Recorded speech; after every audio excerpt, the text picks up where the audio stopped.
And I think we all owe a huge vote of thanks to TAF and the 7 engineers that I mentioned earlier for keeping this magnificent 55-year-old aeroplane still flying for all of us. But perhaps I should just say that as she comes in for her final landing, I quote the great Dr. Seuss, you know, the man who wrote Cat in the Hat and How the Grinch Stole Christmas. He wrote, "Don't cry because it's over, smile because it happened." Or if you can't find it now, at least a little smile through the tears. Vulcan XH558 lands.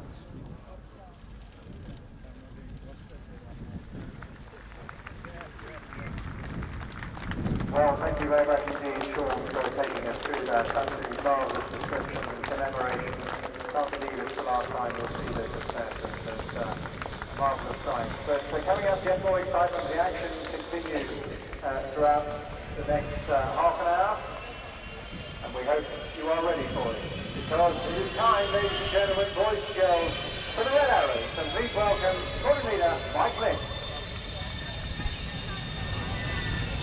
Right, very good afternoon, ladies and gentlemen, boys and girls. Just squadron leader Mike Lynch, supervisor with the Royal Air Force Aerobatic Team, the Red Arrows. I'm going to talk you through the display this afternoon in the fabulous blue sky here above.